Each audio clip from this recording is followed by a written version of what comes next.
दिल्ली सरकार के शिक्षा विभाग की आईटी सेल में काम करने वाले कई कर्मचारियों को पिछले कई महीनों से सैलरी नहीं मिली।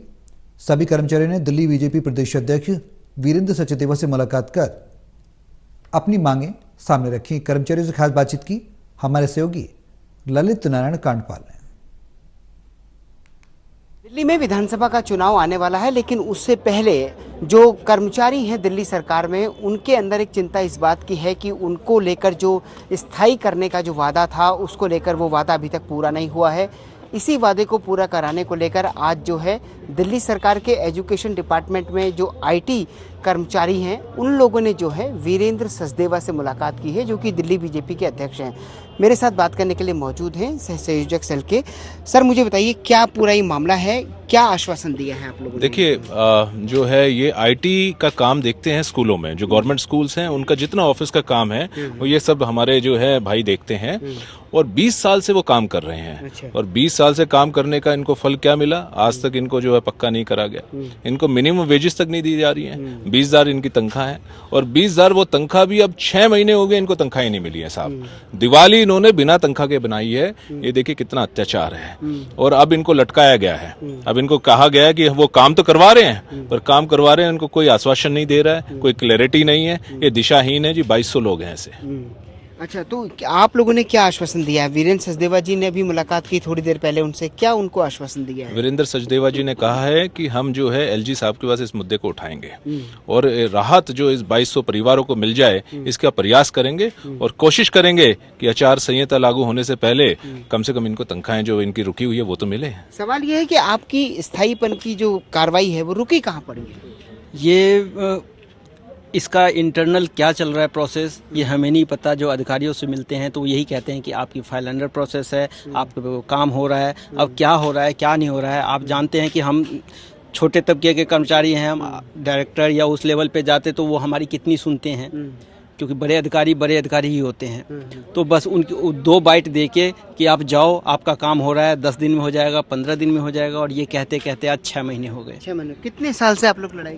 20 साल से हम लोग जॉब कर रहे हैं एजुकेशन डिपार्टमेंट में, स्कूल्स में हैं। हम दिल्ली के सभी सरकारी स्कूलों में काम करते हैं, आईटी असिस्टेंट की पोस्ट पर काम कर रहे हैं, और 5 महीने से सैलरी नहीं आई है हमारी, और 6ठा महीना शुरू हो चुका है। और हमें हर बार यही कहा जाता है अधिकारियों के पास कि 10 दिन रुक जाइए, बस 10 दिन में आ रहा है, 10 दिन रुक जाइए। 10 दिन करते करते 5 महीने गुजर गए हैं। आप बताइए, हम लोग किराए के मकानों पे रहते हैं, और किस तरह से हम अपना मतलब किराया भरेंगे, और बसों से जाते हैं या फिर बाइक से जो लोग जाते हैं उनका पेट्रोल भी लग रहा है। कैसे खर्चा उठाया जाए? 5 महीने बिना सैलरी के बहुत मुश्किल है। दिवाली भी हमारी बिल्कुल सूखी गई। नहीं आई आप लोग? 5 महीने से सैलरी नहीं आई है। बिना सैलरी के, वेतन के बिना ही काम कर रहे हैं। स्थायीकरण तो अलग समस्या है, लेकिन वेतन नहीं है। और हमें कोई मेडिकल फैसिलिटी नहीं है। अगर हमारे में से किसी को कुछ हो जाता है तो कोई देखने वाला माए बाप नहीं है। हमारी एक कर्मचारी है महिला, हमारी एक कर्मचारी महिला, उनके पति बीमार थे, तो हम लोगों ने चंदा इकट्ठा करके उनका इलाज करवाया। हमारे पास सरकार की तरफ से कोई सहयोग नहीं। कोविड में हमारे साथी जो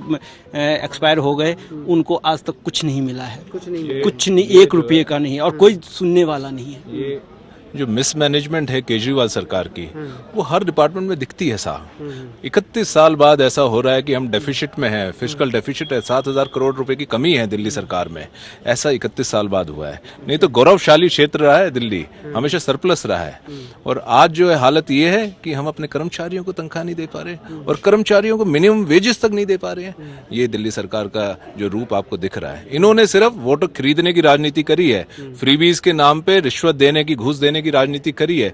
इसके अलावा इन्होंने कुछ नहीं करा। डेवलपमेंट के नाम पे दिल्ली जो है पूरी एक पैरालाइज हो चुकी है। क्या इसका असर विधानसभा चुनाव पर भी पड़ेगा? हाँ जी, बिल्कुल पड़ेगा। 2200 कर्मचारी हैं, लगभग सभी अपने घर बैठे हुए हैं इस आश्वासन पे कि 10 दिन में, 15 दिन में, बस ये आश्वासन दिया जाता है कि 10 दिन में आ जाएगा, 15 दिन में आ जाएगा कॉन्ट्रैक्ट।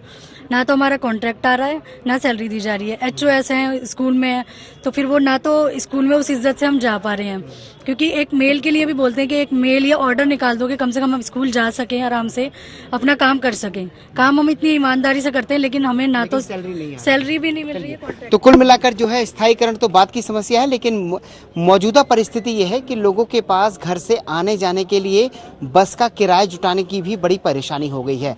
कैमरा पर्सन अनिल के साथ ललित नारायण कांडपाल, टोटल न्यूज़, दिल्ली।